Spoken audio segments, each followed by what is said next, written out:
Ya, teman-teman Scorpion Troopers, thank you sudah join. Sorry sebentar ya, kita undang lagi Mbak Orinya.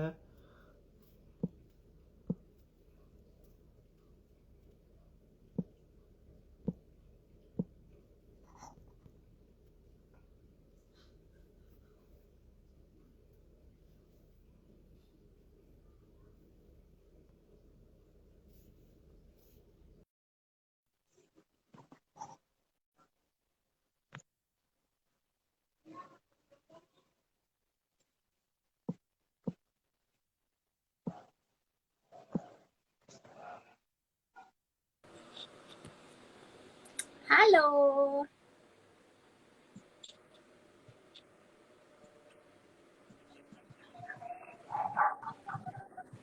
Halo Mbak Ori. Hai. Kau undang aku dulu, bukan undang Pak John dulu.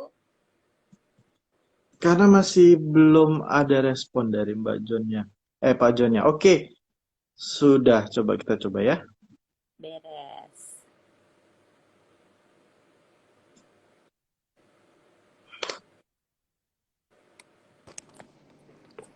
Halo, Wah, selamat malam Pak Pak. Mohon Jon. maaf sebelumnya.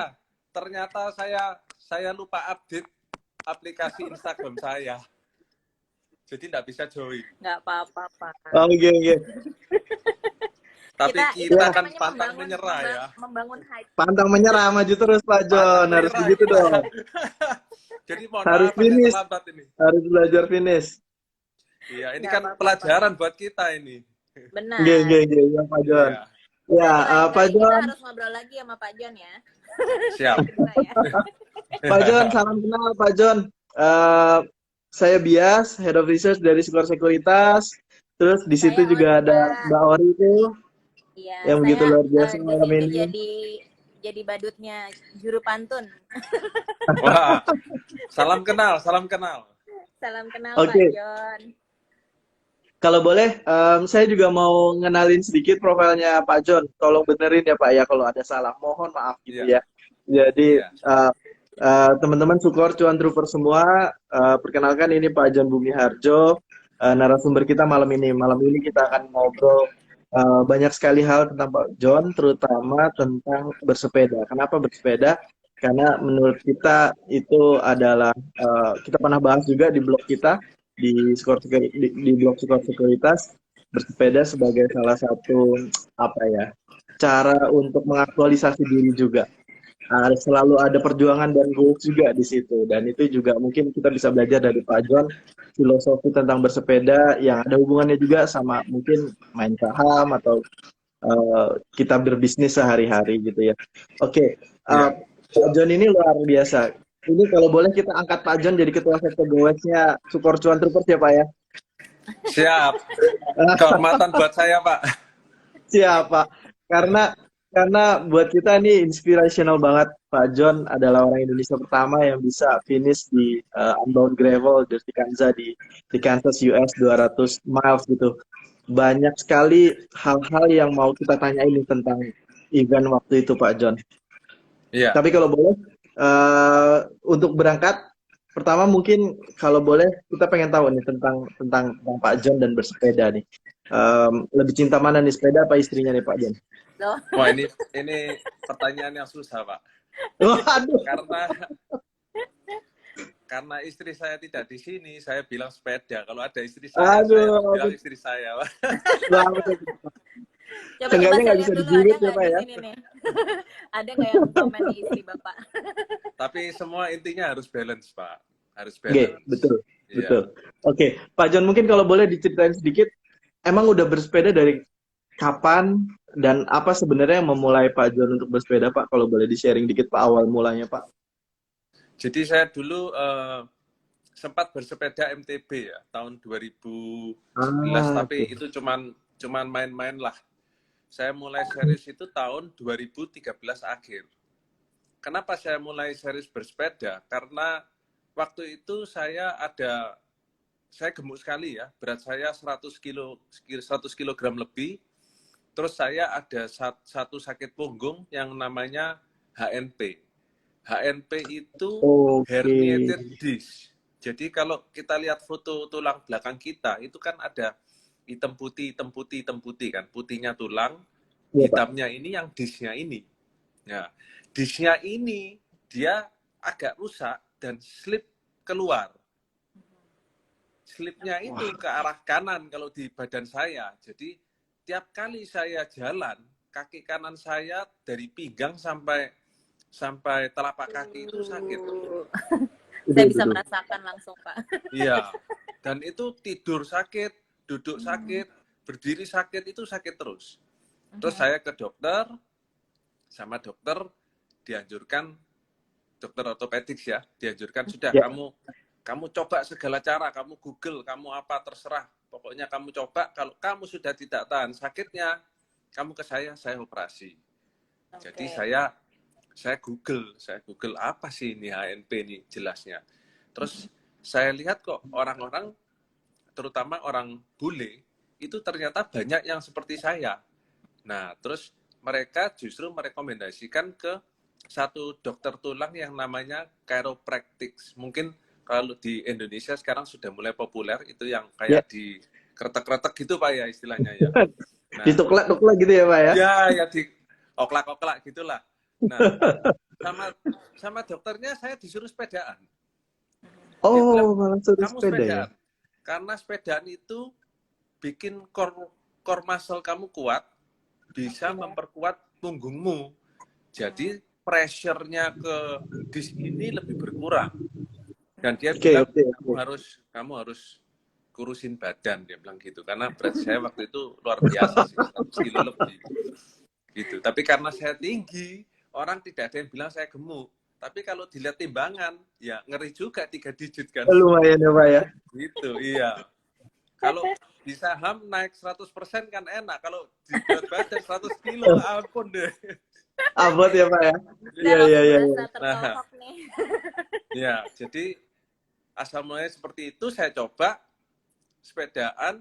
Setelah sebulan itu saya turun berat badan cukup banyak. Kalau nggak salah waktu itu antara 6 sampai 7 kilo sebulan. Setiap bulan Pak, turun terus Pak? Iya, itu tiap bulan saya turun terus. Ya, kalau nggak salah itu 3 bulan saya turun ada 15 kilo ada. Wah, luar biasa. Ayo Mbak Ori kita sepedaan Mbak Ori. Iya. Terus badan saya jadi enak. Badan saya enak, jadi saya teruskan. Akhirnya saya mau nggak mau saya tidak mungkin lepas sama sepedaan. Oke. Aku soalnya kalau ngelihat Pak John nih kayak apa, zaman dulu tuh ada serial $1 Million Man itu loh yang badannya terbuat dari kawat-kawat putih.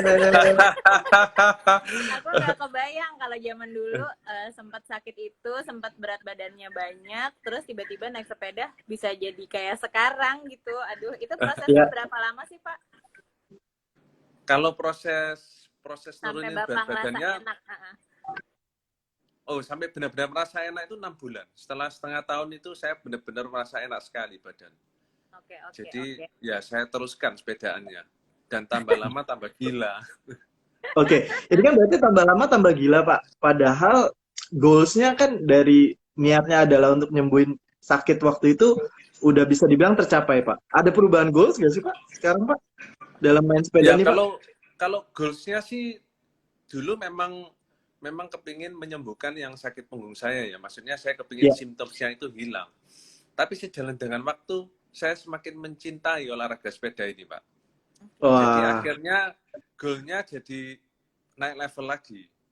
Goalnya saya kepingin menaklukkan gunung-gunung di dunia ini yang legendaris atau event-event di Indonesia maupun di luar Indonesia yang legendaris, saya kepingin coba, Pak. Wah, luar biasa. Berangkat dari pengen ngilangin sakit pinggang ya Pak ya, sebenarnya Pak ya? Iya. Wah, jadi penakluk gunung nih. Jadi penakluk gunung ini. Aku pengen tanya nih, Pak John, kan abis dari sekedar cycling enthusiast, terus langsung jadi gila. Bapak kan sekarang mendirikan satu brand namanya Wednesday. Nah kebetulan nih hari ini kan juga hari Rabu nih Pak. Jadi kita sengaja ini biar menyemangati semangat Wednesday itu. Bapak bisa cerita nggak tentang brandnya, awal mulanya gimana? Oke, jadi saya kan Wednesday ini kan berpartner sama Mas Asrul Ananda. Betul. Yep. Kami berdua itu memang sama-sama gilanya, Pak. Sama-sama gila sepeda. Jadi kami sering bepergian ke luar negeri untuk mengikuti ajang-ajang event balap sepeda dan sekalian menjajal rute-rute sepeda yang bergengsi seperti Tour de France, Giro Italia. Kita pernah coba rutenya semua, Pak. Oke. Nah, dari situ kenalan kita di industri sepeda itu semakin meluas. Dan akhirnya sampai satu titik di mana kita setelah melihat begitu banyak pabrik sepeda, terus akhirnya Mas Asrul bilang kenapa kita nggak bikin sendiri aja, kita coba-coba, kita bikin Indonesian brand, gitu. Jadi lahirlah Wednesday ini. Begitu, jadi dari pertama itu berarti langsung pabrik ya Pak? Apa toko? Iya. Jadi langsung kita ke pabrik langsung. Maksudnya kita bikin jual ini langsung, bikin sepeda Wednesday ini. Oke. Nggak takut apa Pak? Kan saingannya banyak banget Pak. Zaman-zaman yang baru ketika itu Pak. Kenapa bisa optimis dan yakin gitu Pak? Ini kan sebenarnya kita kan bukan mau berbisnis kan. Kita sengaja kita bikin. Kita bikin, kalau laku kita lanjutkan, kalau nggak laku ya sudah kita pakai sendiri. Asal namanya di situ. Iya, benar-benar. Jadi nothing tulus, gitu. Jadi kita waktu ke pabriknya kan, pabrik karbonnya kan di Taiwan. Jadi kita waktu ke sana itu ya kita langsung pilih aja karbonnya, kita mau yang grade mentok, sudah nggak peduli harga. Kita hajar semua yang grade mentok. Kita mau yang the best, gitu Pak. Nah. Wah, seru banget. Ini keren banget sih Pak. Aku juga baca kan sebenarnya Wednesday ini juga sudah mensponsori beberapa atlet-atlet ajang-ajang sepeda juga ya Pak di internasional ya. Iya. Iya. Nah, menurut Bapak sebenarnya kan ini tadi kualitasnya harus mentok. Sebenarnya kalau mau jadi pesepeda yang seperti Bapak nih berarti kita harus pakai alat-alat yang kualitasnya mentok juga nggak? Itu penting nggak sih dalam bergoes? Ini tergantung budget sih kalau menurut saya ya. Oke. Jadi tiap orang kan budgetnya beda-beda. Kalau memang berkesempatan untuk memakai barang yang mentok, kenapa tidak? Tetapi apakah itu suatu keharusan? Itu saya bilang juga itu tidak keharusan. Karena untuk bikin satu sepeda yang bagus itu tidak perlu harus selalu mahal. Gitu. Yang penting digoesnya ya Pak ya. Tadinya yang penting sih pertama kalau menurut saya sepedaan ini yang penting mental. Yang kedua juga harus latihan, dan ketiga kakinya ini harus dilatih. Kalau kaki tidak bisa kompromi, sepeda mau mahal seberapapun juga tetap meredam. Benar. Bapak cerita juga dong, selain sepeda, berarti kan sepeda pasti Bapak pakai Wednesday nih. Kalau jersey favoritnya apa? Aksesorisnya apa lagi? Kalau jersey favorit saya sih sub jersey, karena sama-sama lahir di Surabaya, kota kelahiran saya juga. Jadi kita support produk lokal, kebetulan bosnya teman saya juga. Jadi ya benar-benar itu jersey yang kita support. Kalau gitu promo dikit nih Pak John. Brokernya juga berarti harus support Pak, karena Surabaya Corporation Pak kita ini Pak. Wah mantap. Mulus banget masuknya tuh Pak Bias, hebat. Mantap kan. Kita sesama lokal Surabaya kan harus saling membantu, apalagi harus menguasai dunia kita Pak. Kompakannya kan. Iya. Pak ini Pak Udi ada ngingetin nih Pak. Tadi belum dijawab kelihatannya. Kenapa Wednesday? Bukannya Monday aja Pak? Apa Saturday gitu Pak, malam mingguan Pak? Kenapa Wednesday Pak? Ya, jadi kalau kita biasa kalau sepedaan kan biasanya orang yang pasti banyak waktu kan hari Sabtu dan Minggu. Betul. 2 hari ini. Jadi orang internasional kita kemana-mana, keluar negeri, mau ke Amerika, mau ke Eropa, mereka perlu 1 hari untuk hard ride yang mengisi di antara weekend ini. Jadi antara Minggu ke Sabtu, itu tengah-tengahnya adalah hari Rabu. Jadi nggak boleh putus berarti ya Pak? Hari Rabu mereka selalu hard ride. Oke. Karena itu jam kerja, mereka biasanya heart rate-nya nggak terlalu jauh jaraknya. Misal 2 jam heart rate atau 1 hour heart rate begitu. Oke. Makanya Rabu itu jadi sakral buat para cyclist. Akhirnya jadilah Mas Asrul akhirnya bikin rubrik kan namanya Happy Wednesday. Ya, betul, dan betul, Wednesday betul. ini kita pakai sebagai brand sepeda kita. Oke. Wah, keren. kalau gitu, kalau saya goesnya Rabu aja Pak, weekendnya nggak goes, sama juga bohong ya Pak ya? Wah, kalau goesnya Rabu aja tanpa weekend gitu maksudnya, Pak? Iya, percuma ya. Kalau goesnya Rabu aja tanpa weekend berarti Bapak harus beli sepeda kita, Pak. Wah. Itu Ngomong-ngomong, penuh dedikasi itu, Pak. Bapak, mulai saat ini kita agak hati-hati ngomongnya karena udah ada Mrs. Bumi Harjo itu tepuk tangan di komen. Wah, astaga, dia masuk. Oke, kalau gitu kita skip beberapa pertanyaan tentang harga sepeda. Terima kasih sudah diingatkan, Mbak. Kalau gitu kita langsung masuk ke pertanyaan tentang Unbound Gravel nih. Boleh ya Pak Bias ya? Kan ini boleh. nanti. Soalnya saya terus terang langsung ngefans banget sama Bapak begitu nonton YouTube-nya. Kayaknya perjuangan Bapak tuh saya merasakan banget Pak gitu. Dan saya langsung terinspirasi. Nah, Bapak boleh cerita nggak? Tadi obsesi Bapak untuk menaklukkan gunung dan ajang-ajang kompetisi kelas dunia. Nah, Unbound Gravel ini kan juga yang salah satu yang paling sulit ya Pak. Kapan Betul. Bapak memutuskan kalau saya harus naklukin ini? Jadi tahun 2017 kami ada ride ke Italia. Kita ke gunung namanya Stelvio. Waktu itu kebetulan Pak Asrul umur 40 tahun, perayaannya di sana. Dan kita kan sudah banyak menaklukkan gunung-gunung. Setelah menaklukkan gunung yang di Italia ini, Pak Asrul bilang, wah ini kita Tour de France sudah, Italia sudah, Spanyol sudah, Belgia sudah. Dia bilang, berhubung nggak usah dihitung ya Pak ya, pasti udah kita yang Pak. belum di Amerika belum. Okay. Di Amerika yang dikejar adalah gravel ini, karena ini event terbesar gravel di dunia dan salah satu yang terberat. Jadi kita kepingin taklukan ini dan kita bertekad itu. Nah, pertanyaan saya cuma satu Pak, ini didukung nggak sama istri?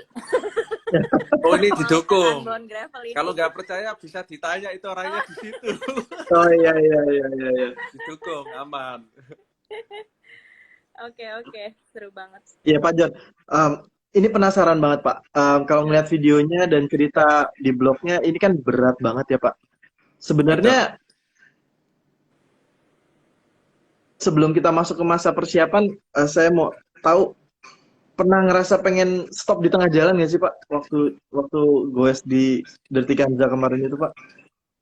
Oh jadi ini kita cerita waktu eventnya ya.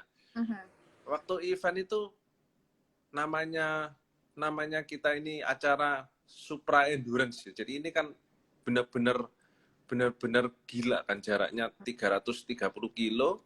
Kita di medan yang bukan aspal dengan angin yang begitu, otomatis namanya gangguan itu banyak Pak. Dan memang kalau menurut saya tantangan utama dari sepedaan yang berjarak seperti ini itu adalah diri kita sendiri. Oke.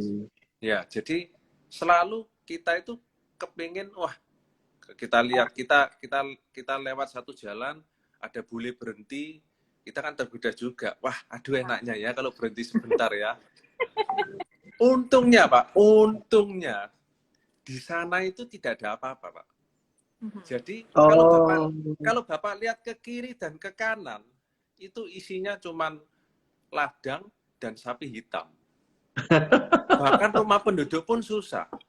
Kalau di pinggir jalan itu, saya bayangkan kalau di pinggir jalan itu banyak Indomaret dan tukang bakso. Wah, itu bisa lebih susah lagi nih gangguannya ini. Wah, gangguan berhenti bisa banyak ini. Iya. Tapi memang ya tantangan untuk melawan diri sendiri itu yang paling paling berat, Pak. Saya rasa sama seperti di stock market, Pak ya. Di stock market kalau dalam hal berinvestasi kan juga diri sendiri, Pak. Betul. Dan saya lihat ada kemiripan dengan sepeda yang long endurance ini, Pak. Kan dua-dua sama melawan diri sendiri dan gangguannya itu juga sama, Pak, kalau menurut saya. Iya. Susah gitu. Jadi kita itu kan rasanya nggak nyampe-nyampe gitu. Nggak nyampe-nyampe, jaraknya jauh, aduh kilometernya nggak nambah-nambah gitu kan. Kalau di stock market, kita mungkin waktu invest, kita mau pegang barang kan juga, aduh ini kok nggak untung-untung gitu kan. Kok masih begini terus, grafiknya flat terus, kita harus bertahan megangi barang, itu kan berat, Pak. Betul. Iya, betul, Pak. Sementara teman-teman kita mungkin waktu invest di stok ini sudah banyak yang tumbang, sudah ada yang mungkin cut loss atau mungkin take profit. Nah, itu kan kita untuk benar-benar disiplin megang barang lama kan nggak gampang, Pak. Betul. Padahal kita tahu itu fundamentalnya bagus dan sebenarnya profit jangka panjangnya baik gitu ya, Pak. Tinggal sabar aja ya, Pak ya, sama komit ya, Pak ya. Iya. Betul. Jadi menurut saya sakitnya long endurance itu sama dengan sakitnya megang stok jangka panjang, Pak.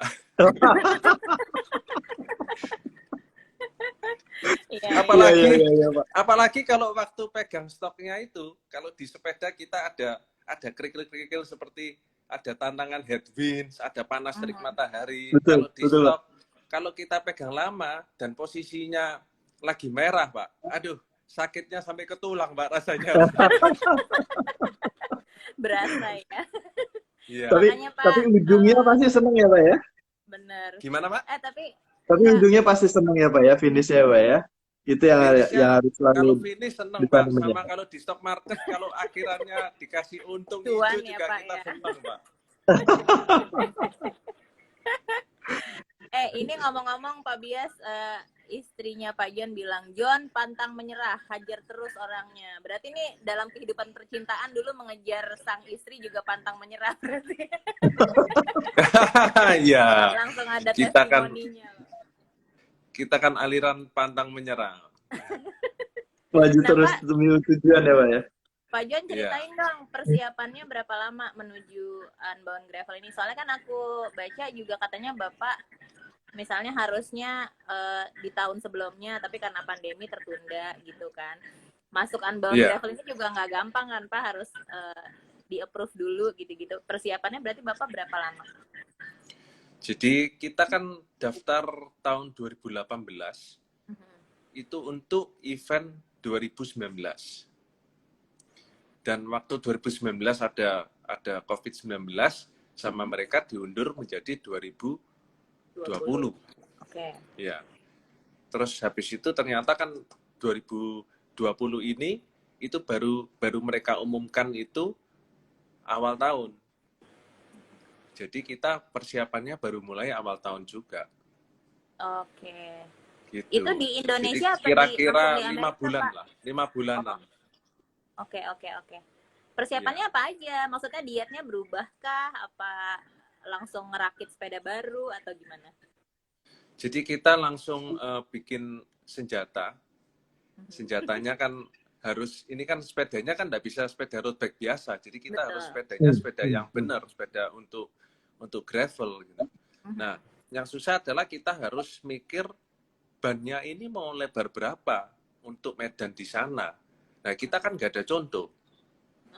Jadi kita benar-benar research dari review dari orang-orang yang sudah pernah ke sana, sudah pernah melakukan itu berkali-kali. Itu kita ambil kesimpulannya semua dan kita coba, kita terapkan. Dengan harapan sesampai di sana, paling nggak kita nggak salah-salah amat lah. Dan ini kan event pertama kita di sana kan, jadi ya kita cukup gambling sih untuk dalam hal ban ya. Tapi kalau untuk persiapan latihannya apa segala itu kita tahu ini benar-benar panjang dan memang butuh ketahanan ya. Jadi kita latihannya juga long ride terus di sini walaupun kita latihannya di aspal. Oke. Ya nih Mbak Ori ini ada nyambungnya juga nih sama dunia saham juga nih Mbak Ori ini. tentang persiapan menghadapi sesuatu yang uncertain gitu ya. Jadi emang kayaknya penting ya Pak ya persiapan, kayak misalnya tahun depan kita mikir wah mau naik suku bunga nih, kita harus siap-siap, kita harus cari tahu, kita harus research apa aja yang bisa menang ketika nanti tahun depan misalnya mau naik suku bunga kayak gitu-gitu ya. Dan jadi persiapan ini penting. Sama sebelum beli saham, kita kan harus mengerjakan PR kita. Kita kan harus research dulu, apakah ini bagus, apakah ini jelek. Nah ini sama di sepeda juga begitu Pak. Kita harus research apakah ini kita sudah menggunakan barang yang benar. Karena itu caranya orang-orang macam-macam Pak. Ada yang sepedanya dikasih tanduk, ada yang tasnya di belakang, ada yang tasnya di depan, ada yang tempat botol minumnya itu di fork garpu sepeda, kan macam-macam Pak. Iya. Jadi kita harus cari yang benar, gitu. Maksudnya yang ya paling cocok lah untuk kita. Kalau saya langsung kebayang tank-tanknya di Mad Max gitu loh, yang ada jeruji-jeruji untuk menyingkirkan saingan, bukan ya Pak ya? Iya. Kalau misalnya cuma ikut-ikutan karena diajak gitu ya Pak, kayak sekarang kan main saham tuh banyak tuh Pak yang karena di pom-pom diajak, wah ini saham bagus gitu tanpa kita doing our homework. Kalau tiba-tiba saya ikutan kayak Pak John, Mas Asro sama Mas Joni untuk ikutan ke Dirty Kanza, bisa-bisa baru 5 kilo udah putus di tengah jalan. Lambaikan bendera putih ya Pak Bias ya. Berikan minuman saya. Semua harus dengan persiapan Pak. Betul setuju Pak. Kalau sepeda kalau nggak latihan mampus Pak. Pasti mampus. Iya. Sama juga dengan strategi ya Pak ya sebenarnya ya. Soalnya kan saya baca nih di blognya Pak Azrul, salah satu kesalahan terbesar dia katanya dia membakar terlalu banyak energi di awal, terus pas udah di tengah-tengah supply-nya udah kurang gitu. Nah sebenarnya sama seperti saham kan, untuk menaklukkan unbound gravel juga perlu strategi ya Pak. Nah kira-kira kalau Bapak gimana strategi? Jadi waktu saya latihan, saya kan sudah memperkirakan ya, maksudnya sudah menghitung badan saya ini perlu makan apa aja. Kalau di aspal saya perlu kira-kira 60 kilo sekali, saya harus ada makan bar atau makan pisang atau apa. Itu kan saya hitung semua. Jadi saya hitung kalau di gravel yang jalannya tidak rata, berarti saya harus makan kira-kira 20-30% lebih banyak dari saya kalau makan di jalan aspal. Dan itu saya lakukan dengan disiplin. Gitu saya, jadi tidak terbawa suasana tegang, tidak terbawa suasana apa, tapi saya tahu oh ini waktunya makan. Saya disiplin makan. Saya langsung rogoh kantong saya keluarkan semua makanan-makanan yang saya bawa itu. Dan itu tidak boleh luput. Itu berhenti dulu baru makan apa sambil sepeda nih Pak langsung? Oh gitu. Jadi kita kan ada pit stopnya. Di pit stop saya makan dan sekalian restock makanan di kantong saya. Tapi menuju di jarak antar pit stop, saya juga harus makan di atas sepeda dan saya enggak berhenti makan loh. Saya makan pun sambil jalan. Ya, itu harus belajar juga itu. Jadi gimana caranya kita bisa makan di atas sepeda sambil jalan? Kalau itu kayaknya saya jago Pak. Saya di semua mode transportasi bisa sambil makan. Iya, ini ngomong-ngomong soal disiplin nih, ada komen dari Wisnu Aditya nih. Disiplin stop loss katanya tuh. Ya benar juga ya Pak ya? Iya betul ya. Yang penting strategi yang kita pilih, yang menurut kita benar, ya itu harus kita disiplin lakukan. Jalanin ya Pak ya? Iya, harus kita jalanin. Kalau kita tidak jalanin, percuma kan kita bikin strategi juga. Kita harus disiplin. Dan itu tidak gampang Pak, karena faktor pengganggu biasanya banyak juga. Mungkin dari orang lain, mungkin ada yang strateginya beda, terus kita di tengah jalan tahu-tahu terpengaruh, nah itu kan bisa juga. Iya. Determinasinya luar biasa nih Pak John nih. Iya. Disuruh beli blue chip, tiba-tiba kok gorengan disuruh naik terus gitu ya, malah jadi beli gorengan. Nah, itu dia, Pak. Ya, itu harus disiplin. Untung ini di Kansas ya Pak, nggak ada tukang gorengan pinggir jalan. Nah, itu. Di sana nggak ada gorengan. Pak Jan, ini kan kita tadi udah bicara dari awal, mulai dari persiapan, kemudian nyiapin strateginya juga, kemudian memperkuat komitmen diri sendiri gitu Pak Jon. Tapi gimana kalau kan sempat ternyata water pack-nya Pak Jon itu bocor gitu ya karena ada kesalahan sedikit karena mekanik. Nah, ini kan sebenarnya kan masalah eksternal Pak Jon. Gimana cara strategi kita buat ngakalin ini supaya kita tetap remain fokus untuk ngejar goal kita Pak Jon. Kalau misalnya ada headwind atau misalnya ada masalah di tengah-tengah perjuangan kita Pak Jon, khususnya di detik Kanza kemarin Pak. Jadi waktu itu pit stop 1, saya kan bawa backpack yang isinya air. Kesalahan saya adalah waktu mengisi air itu, saya minta mekanik saya untuk ngisi dan saya tidak melepas dari punggung saya.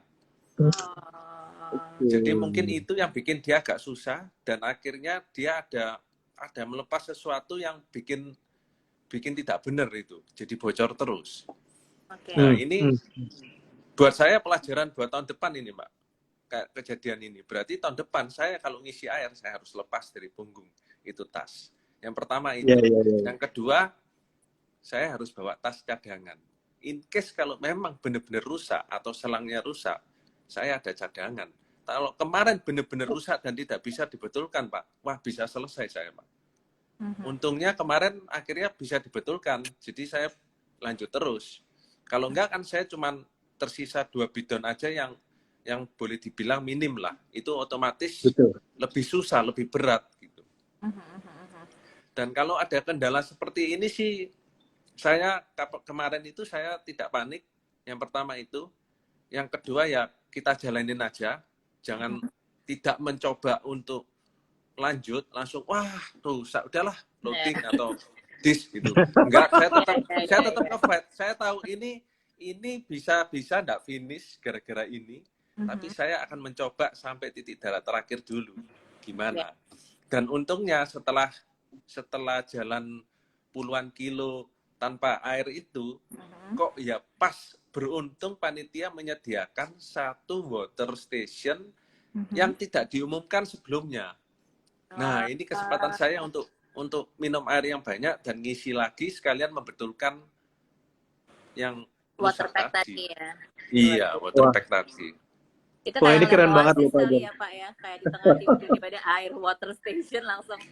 Iya. Ada cahaya. Wah, langsung rasanya kayak dapat jackpot itu lihat water station itu. Ini keren banget Pak Jon, karena biasanya orang-orang malah justru kalau misalnya ada masalah di tengah jalan gitu malah jadi alasan buat nyerah gitu Pak. Tapi ini malah enggak ya Pak ya? Iya, ya kita kan sudah jauh-jauh ke sana. Terus kita sudah preparasi untuk event ini, ya kita harus fight terus, Pak. Sebisa mungkin fight selama kaki bisa berputar, terus kita badan masih bisa di atas sepeda, kita hajar terus, Pak. Ya, betul. Ya. Betul kan? Aku udah bilang kan ini Pak Jon ini $1 million man ini. Di kakinya tuh udah ada robot mekaniknya. Pak Jon, aku mau nanya, penasaran nih. Kan ini 330 km lebih ya. Ini membayangkannya aja udah panjang. Biasanya kan per 50% tuh kayak masih bisa lah, tenaga masih full dan segala macam. Tapi setengah terakhir kan biasanya battle terberat nih Pak. Sama lah seperti kayak orang-orang mau beli saham all in gitu, tiba-tiba mau nerusin udah habis persediaannya gitu. Nah Bapak gimana caranya bisa survive di 50% terakhirnya? Ini agak berbeda ya. Selama Anda disiplin makan, kalau di atas sepeda ya, itu kalau kita anggap kita start jam 5 pagi, mulai matahari terbit, siang kan panas, wah kita kan lelah, badan capek semua. Kalau kita tetap disiplin makan dan minum, nanti kira-kira jam 5 sore sampai 6 sore, itu badan enak karena kita terbiasa panas dan setelah dikasih cooling down mau ke malam badan itu langsung seger lagi. Ini saya nyebutnya itu magic hour. Sama seperti orang fotografi itu. Ini mau magic hour. ya? Jadi, ini kaki langsung jadi fresh lagi. Jadi memang yang susah adalah waktu siang itu.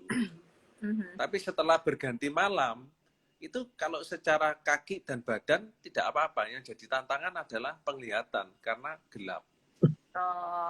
Gitu. Dan ada banyak binatang-binatang berterbangan biasanya. Iya. Aku ngebayangin kayak banyak serangga-serangga yang nemplok gitu ya, Pak? Iya. Jadi waktu itu untung saya juga pakai itu ya, pakai buff. Pakai tutupan gitu, kayak masker. Jadi aman. Jadi serangganya nggak masuk ke dalam. Oke. Wah, luar biasa. Dan nggak ada lampu sepanjang jalan ya, Pak? Nggak ada lampu sama sekali, karena kiri kanan ladang gitu. Jadi suasananya cukup mencekam gitu. Jadi begitu gelap itu saya langsung, Pak, ini saya harus cepat cari teman ini. Saya harus cari teman. Soalnya kalau saya dikasih penglihatan yang aneh-aneh, kaki nggak bisa muter nanti, Pak. Ya, seenggaknya itu nambah motivasi ya, Pak ya, supaya jangan berhenti ya, Pak ya. Kalau berhenti malah cari temennya sama siapa gitu ya, Pak ya. Iya, jadi ketika sudah malam, itu menurut saya kalau badan dan kaki tidak masalah buat saya. Saya tahu ini pasti oke, tinggal masalah penerangan dan masalah itunya aja, masalah bugs-bugsnya itu aja. Tapi saya sudah tahu ini pasti aman. Oke. Iya, pasti dijagain lah ya. Iya. Selain strategi makan, Pak, ada strategi lainnya nggak, Pak? Misalnya, saya baca artikelnya sama dengar YouTube-nya, katanya ya biasalah kita peletonan di belakang orang gitu ya, manfaatin angin dari dia gitu, Pak. Itu emang benar bisa begitu ya, Pak? Itu salah satu strategi juga ya, Pak? Iya, kalau di sepeda orang yang paling depan itu yang paling berat, Pak, karena dia yang menahan angin. Orang yang nomor 2, tenaganya mungkin bisa hemat 10-15%. Yang nomor 3 bisa 20-25%. Yang orang nomor 4 bisa 30%, Pak. Semakin kenceng anginnya, kita semakin lebih hemat yang di belakang. Betul. Wah, apalagi kalau yang narik badannya kayak saya lebar begini, udah seneng banget itu Pak yang di belakang. Wah, yang di belakang enak, Pak. Nunut, Pak. Kalau yang di depan kecil, Pak, itu yang nomor 2 juga masih kerasa angin. Masih kerasa angin ya, Pak ya? Iya, masih kerasa. Nanti kayaknya orang yang pertama tuh isinya udah serangga semua. Nahanin buat Wah, Pak John, ini kalau di saham nih, kita juga kayak gini nih. Kadang kita ngasih edukasi sekalian ngasih rekomendasi bareng-bareng. Biasanya CEO kita nih, Pak Bernard, yang paling duluan maju di depan nih, Pak, buat ngasih ide-ide saham nih, Pak, biasanya. Jadi ya, memang mungkin berlaku juga ya, Pak ya, buat di saham, Pak. Iya. Berarti Pak Bernard yang pasang badan di depan, Pak. Iya, dia yang naik peletonnya, Pak, kalau di Sukor Cuan Troopers, Pak Bernard, Pak. Nah, Pak John, aku cuma penasaran nih, kalau tadi Pak John ngebahas makanan itu kan penting ya. Aku tuh kebayangnya kalau di maraton kan biasanya dikasih pisang gitu. Nah, aku tuh baca berulang-ulang, Bapak tuh kayak tanya andalannya tuna sandwich. Nah, ini ada apa dengan tuna sandwich? Kenapa jadi andalan Bapak? Sebenarnya itu kebetulan saja. Oh. Jadi saya kan di sana saya tahu, wah saya tidak bisa mengandalkan makanan seperti makanan bar saja, karena kalau kita makan bar itu setelah beberapa bar itu kita makan sudah nggak enak lagi. Iya, betul. Maksudnya kita jadi appetite-nya itu berkurang, terus masuknya semakin susah. Jadi saya harus cari solid food, makanan fresh yang maksud saya itu ketika saya makan itu saya tidak merasa terpaksa. Terpaksa untuk makan. Jadi saya kelilinglah ke supermarket di sana. Saya lihat yang mungkin bisa dibawa di kantong dan yang kalorinya besar. Yang saya temukan itu sandwich tuna ini. Kalorinya 450 kalori. Waduh. Dan bisa dikantongi. Akhirnya saya beli ini. Kalau bisa bungkus tahu campur ya Pak ya, padahal ya. Ya, jadi saya beli tidak cuma tuna sandwich saja, saya ada beli yang ham and cheese juga. Jadi Ya, jadi buat variasi. Kalau di pit stop itu disediain makanannya apa aja, Pak? Di pit stop kita tidak disediakan apa-apa. Oh, jadi gitu. kita harus hire orang support untuk ngurusin sepeda kita dan bawa barang-barang kita. Jadi memang diharuskan kita harus hire orang untuk menjadi tim support in case kalau kita ada apa-apa. Kalau kita akhirnya menyerah, minta dijemput, yang menjemput adalah orang yang support ini. Gitu. Jadi dari pihak panitia tidak menyediakan apa-apa. Paling cuman air aja yang disediakan. Dan pas finish tuh sebenarnya nggak ada hadiahnya kan ya Pak ya? Pas finish kita cuma dikasih hadiah medali aja, Pak. Tapi medalinya itu cuman print-printan aja, cuma tulisan finisher gitu aja. Wah, terus benar-benar dikasih gelas, sama ada dikasih badge. Badge-nya itu karena saya finishnya sudah malam, saya dikasih midnight finisher. Gitu. Oke. Keren juga. Aku pikir dapatnya medali emas batangan gitu. Wah, itu bisa lebih semangat lagi itu. Bahkan yang paling cepat pun nggak ada tambahan hadiah gitu ya Pak ya? Yang juara 1. Kalau juara satu ada tambahan, Pak. Iya. Ada tambahan kalau nggak salah itu apa? Sabuk, Pak. Yang kepalanya sabuk yang dari besi itu, Pak. Oh, kayak tinju ya, Pak ya? Iya. Iya. Sama ada kayak dibagi helm dari sponsor apa segala gitu-gitu. Iya. Oke. Keren. Pak John. Ya. Pak John penasaran nih Pak, kalau waktu itu Mas Asrul sama Mas Joni Ray ternyata nggak ikut Pak. Pak John tetap maju Pak, jalan Pak. Berangkat Pak. Tetap maju Pak. Wah, ini biasanya nih yang beda banget sama saya nih Pak John. Kalau Sabtu pagi gitu mau goes, tadinya malam oke, kita berlima, bertujuh gitu. Terus paginya udah tinggal 3, tinggal 2, wes penak turu ibaratnya Pak di rumah Pak, udah nggak usah berangkat karena teman-temannya pada nggak jadi Pak. Gimana Pak caranya jalan Pak? Komitmennya Pak? Jalan. Iya. Iya, harus disiplin Pak. Nah, betul. Pak John, berarti pas Pak John finish itu Pak Joni sama Pak Azrul udah nungguin ya? Iya, mereka sudah nungguin. Oke. Ya. Nah, waktu Bapak sempat tahu nggak sih kalau akhirnya Pak Azrul itu tidak finish gitu? Maksudnya itu Bapak dengernya di kilometer berapa? Terus saat mendengar itu Bapak kayak jadi, aduh, ya udah deh saya ikutan juga. Apa Bapak jadi tambah semangat? Jadi sebenarnya saya tidak tahu kalau Pak Asrul tidak finish. Oke. Saya cuma tahu dia di belakang saya berapa miles gitu. Tapi saya tidak tahu kalau dia tidak finish. Jadi setelah pit stop kedua, kan itu kan langsung ke finish dari pit stop kedua. Nah itu pit stop kedua Mas Asrul, waktu saya di pit stop kedua Mas Asrul masih lanjut terus. Ya, setelah saya jalan, yang tim support ini dihubungi sama Pak Asrul untuk pick up. Nah itu saya sama sekali tidak tahu. Saya kaget juga waktu saya finish loh. Kok Pak Asrul ada di situ? Gitu ya. Jangan-jangan kalah ya Pak. Iya. Oh seru ternyata. Soalnya kan gitu Pak, dulu waktu saya pertama-tama investasi juga gitu, karena diajak teman-teman kan, beli saham ini gitu kan, beli saham ini.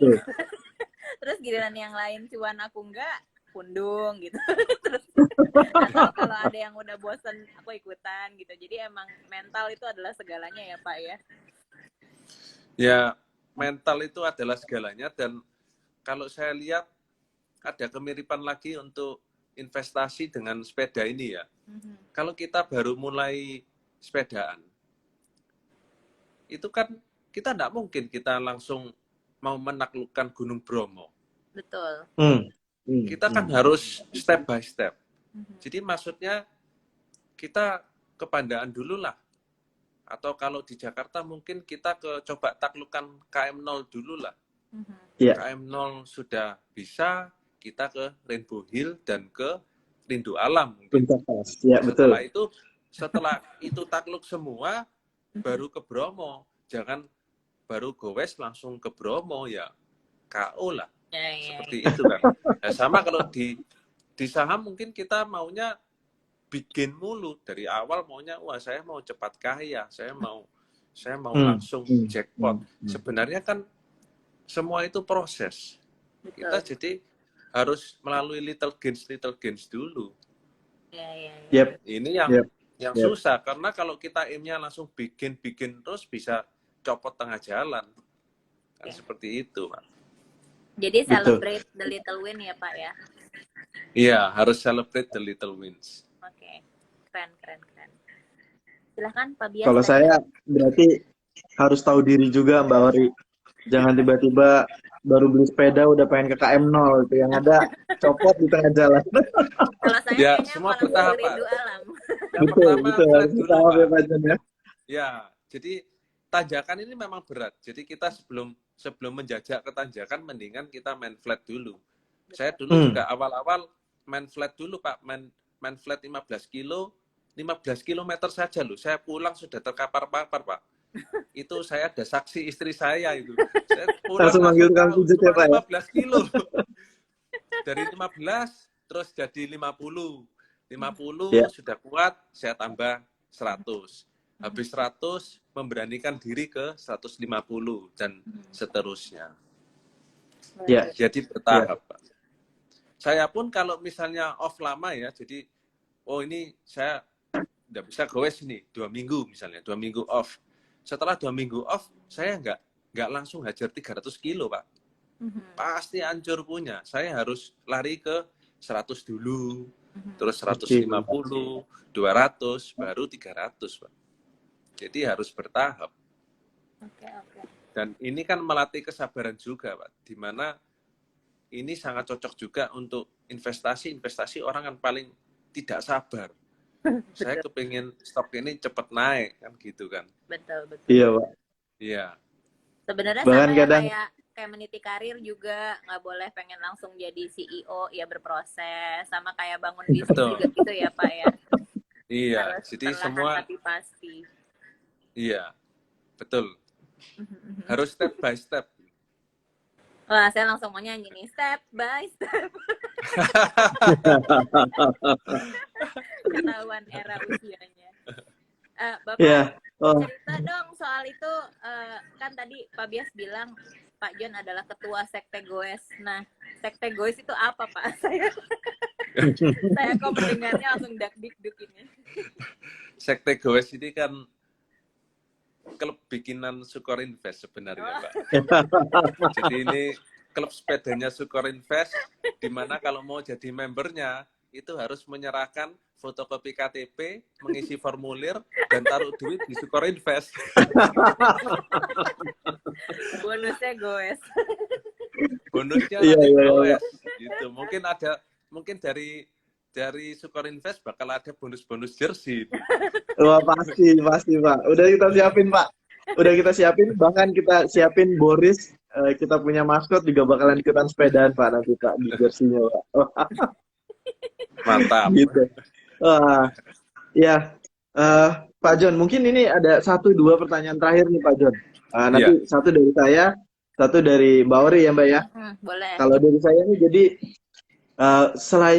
selain dari Dirty Kanza kemarin, dari semua pengalaman filosofi bersepeda dari awal, terus kemudian goals-nya berubah dari tadinya cuma buat nyembuhin sakit pinggang, kemudian akhirnya ingin menaklukkan semua banyak turnamen yang legendaris, Pak. Filosofi apa sih Pak yang Pak Jon juga bisa bawa kalau lagi inget-inget gitu tuh? Oh iya benar juga ya. Ternyata mirip juga pas saya lagi sepedaan sama pas saya lagi misalnya jalanin bisnis dan segala macamnya Pak. Mungkin filosofi apa Pak buat kita semua Pak yang boleh di-sharing Pak, yang mirip-mirip antara sepeda dan kehidupan kita Pak? Jadi yang penting menurut saya sih disiplin ya. Disiplin dengan strategi itu nomor 1. Kedua, jangan gampang menyerah. Kita harus fight terus. Kita harus menjadi orang yang berkarakter. Jadi jangan dikit-dikit menyerah. Terus yang ketiga, banyak berdoa karena faktor luck itu penting. Amin. Ya kan? Itu sangat dan amat penting. Kalau kita sepedaan, kita gembos, kita buang waktu juga. Ya, Kalau betul. mungkin di saham ada faktor X, kayak mungkin negara lagi ada bencana alam atau apa, nah itu kan faktor X yang kita tidak bisa hitung. Ya, Betul. Jadi Betul. harus banyak berdoa juga. Terus yang keempat, ya kita harus tekun melakukan apa yang kita yakini, di mana biasanya dari ketekunan itu pasti ada berbuah keberhasilan. Betul, Pak. Amin. So inspiring ya. Nambahin satu nggak, Pak? Harus lisensi ISO, Pak. Istri Harus sudah apa? oke, Pak. Lisensi ISO. Istri sudah oke. Oh, istri sudah oke. Oh, itu juga harus, Pak. Harus. Kayaknya di saham juga istri harus oke, Pak. Iya, Pak. Oke. Kalau udah oke, repot nanti itu. Benar-benar. Berarti pertanyaan terakhir saya ada 2 nih. Pertama, Bapak kan bukan cuma pesepeda, bukan cuma orang yang menaklukkan unbound gravel, Bapak kan juga pelaku di industri. Nah, kita tahu kan kayak berapa setahun terakhir nih sepeda lagi hits banget gitu. Menurut Bapak ini, is this a trend or will this stay gitu, semangat goes ini? Kalau menurut saya bakal stay ya. Karena terutama untuk road bike ini kayak Tour de France saja itu sudah lebih dari 100 tahun, Mbak. Kalau nggak salah tahun ini adalah yang ke 108. Jadi ini menurut saya bakal berlanjut terus. Dan road bike ini bisa membawa kita kemana-mana, dari kota ke kota, kita bisa dari gunung ke gunung, di mana ini bukan olahraga yang membosankan. Betul. Bahkan banyak challenge-challenge yang bisa kita dapat gitu loh. Dan ini kan untuk menyelesaikan challenge-challenge ini kan juga nggak mudah. Kita perlu ketekunan, di mana membutuhkan waktu yang panjang. Jadi menurut saya ini bakal itu sih, bakal terus ya. Panjang, iya. Karena saya sendiri dari 2013 main road bike, berarti kan sudah 8 tahun. Oh iya, makin dan orang saya makin antusias ya. Masih terus, iya, masih terus bersepeda. Jadi saya yakin sih ini industrinya bakal bagus terus ini. Saya juga, Pak. Apalagi toko-toko sepeda makin banyak, orang-orang juga makin aksesnya dipermudah, jadi semoga terus orang-orang terus semangat bergoes nih. Iya. Nah, pertanyaan terakhir saya yang mungkin agak nyeleneh, sepulang dari Unbound Gravel, Bapak beliin hadiah istri apa nih? Kan istri yang mendukung. Benar, ini penting. Ini private juga ini. Jadi waktu pulang itu saya kasih sogoan dengan makanan sih. Oh. Semoga bukan. Jadi saya banyak belikan permen yang tidak cuma sweet tapi juga ada sournya. Ini kan seperti perjalanan hidup. Kita kan tidak manis terus, tapi juga ada pahitnya juga. Luar biasa. Oke, dari saya sudah cukup, Pak Bias. Saya udah bahagia banget. Oke. Baik, Pak John, terima kasih banyak untuk waktunya, Pak. Untuk ceritanya, Pak. Wah, inspirasinya luar biasa, Pak, buat kita semua. Teman-teman Score Cuan Trooper semuanya juga. Bukan cuma buat kita yang hobi sepedaan nih, Pak, tapi juga buat kita bertualang di dunia saham ini, Pak, yang emang lagi luar biasa nih naik turunnya nih, Pak, kayak Dirty Kanza, Pak, gravelnya luar biasa, Pak. Saya juga terima kasih sudah diundang, benar-benar kehormatan buat saya, walaupun ini tadi agak terlambat karena kesalahan IG saya belum terupdate. Waduh, Bapak. Saya bangga ini mereka masih tetap antusias dan menunggu. Ini suatu hal yang berarti pantang menyerah. Betul. Jadi saya benar-benar appreciate. Terus saya juga mohon maaf kalau saya tidak berambut. Jadi kalau kena sinar mungkin agak silau. Itu kayaknya salah satu strategi ya biar anginnya molos ya, Pak, kalau sepeda. Biar lebih aero.